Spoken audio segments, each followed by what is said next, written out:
Hello all, welcome to the Engine channel. So in today's video, let's discuss about these two models of Hall effect sensor, and we will understand in the practical approach what is the difference between the bipolar and unipolar models. So in the left, I have this one, this with a cylindrical shape. This one is a Hall effect sensor PNP model. So we have the specifications in this label right here, and as well normally open. The voltage that he can support is between 6 until 36 volts DC, and the current of the load can be at maximum 200 milliamps. Okay, this one is a unipolar model, and in my other hand, this Hall effect sensor is a little bit different. Despite of the rectangular prism shape, this one is a bipolar model. So when we power up, we will see the difference between both. But for this one, this is PNP as well, and normally open. Basically, for Hall effect sensor, all usually have 3 wires. So one is negative, usually the blue wire. Other one is the positive, usually is the brown. And as well, we have the output that is usually the black color of wire. Okay. So when you purchase the Hall effect sensor, you have this magnet usually come together. But if in case that is not be present, you can use any magnet like this one that have both magnetic poles identified like this. This will be important when we will try to do the tests, and we will understand the basic difference between the bipolar and unipolar Hall effect sensors. So for this one, we cannot identify only looking which will be the north and the south pole, but if you have this one, other magnet with identification, we can realize that, for example, the pole that is attractive is the opposite. So means that this part here is the north and this part here is the south. Okay, so this will be important when we will try to do the detection of the magnetic field through the Hall effect sensor. So the Hall effect sensor usually works with the magnetic field, so need to be nearby. In this case, the front of the sensor, this gray part right here. The distance that he can detect is usually 5 to 10 millimeters. Then he can detect the magnetic field and then switch the output. So this one have a LED, and this one is the red color right here, and this one have a, I believe that this one is yellow and is in the top. The region of detection is in the front. That's why we have this target right here. So once we have this one, I believe this one is like a 20 millimeters of distance, he can already detect the magnetic field and switch the output. So let's go for the test. So basically, I have here a power supply to provide 24 volts DC that we will power up the sensor.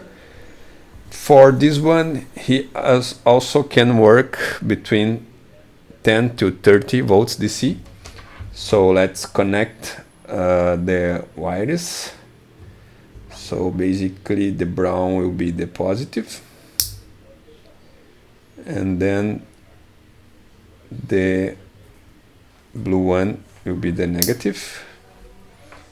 Let's connect the other one as well, then we can see both working together.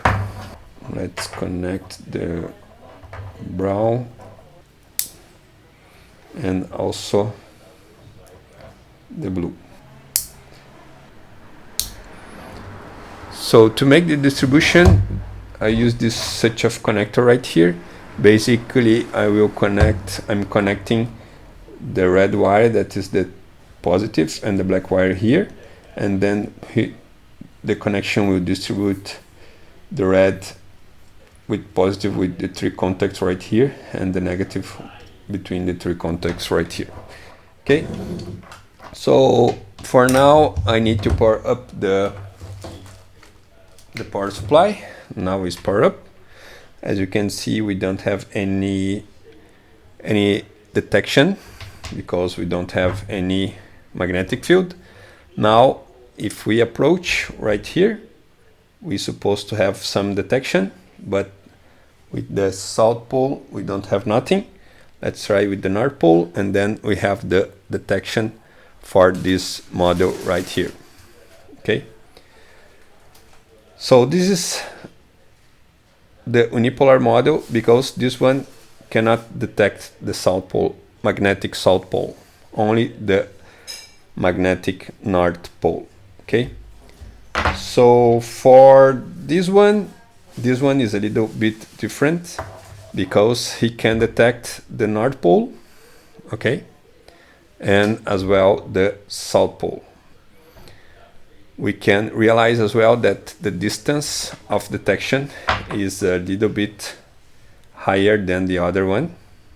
Okay, so we can see that this distance is much more lower than this one right here. Okay,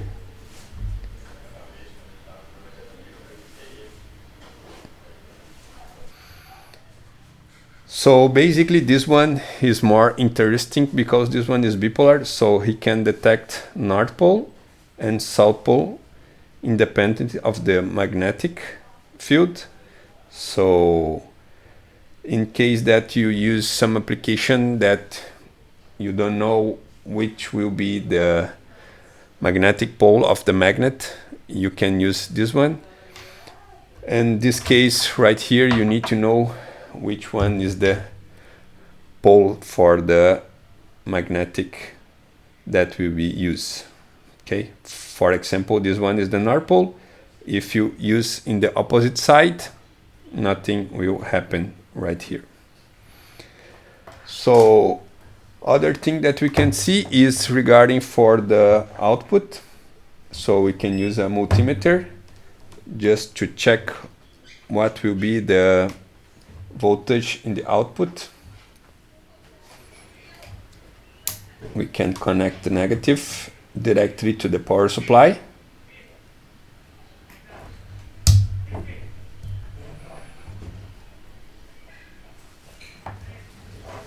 And then we can use the positive pole to be connected in the multimeter.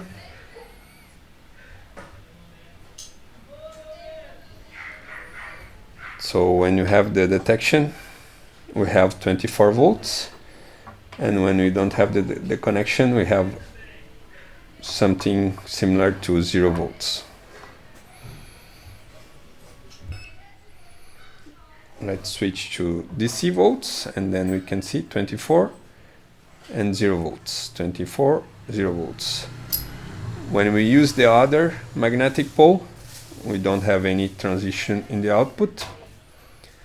Let's test right now with the other sensor, the rectangular prism sensor. Let's connect the output, and now we can see that we have 24 volts in the output, independently of the magnetic pole. Okay, so this is the difference between the bipolar and unipolar model of Hall effect sensor. This you need to have attention when you're going to purchase, because this will make the difference when we use in the application that you don't know what is the magnetic pole of the magnet that will be used. So hope you like this such of content. Consider to subscribe and thumbs up if you like this video. Thank you and see you in the next video.